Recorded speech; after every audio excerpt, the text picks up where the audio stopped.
O promotor é a Consellería de Cultura, a Dirección Xeral de Patrimonio Cultural, e excavamos aproximadamente sobre uns 54 metros cuadrados.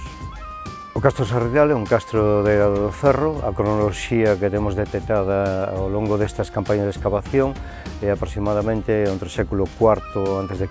ata o século IV-V despois de Cristo.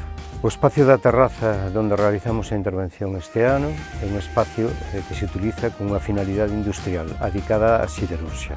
Recuperamos unha estrutura dunha forxa con distintos elementos. Serían unha fragua onde se realiza a combustión, se expón o metal ao lume, posteriormente iría unha base de traballo que sería o toal yunque e logo se templa nunhas fosas que tendrían auga fría.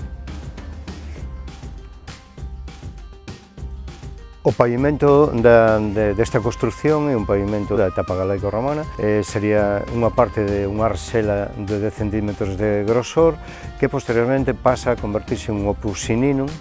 O opus sininum é o pavimento romano, relacionado ademais co opus sininum temos máis material romano, como sería material latericio, material construtivo, a tégula e o ímbrice, que seguramente sería a techumbre da estrutura da forxa.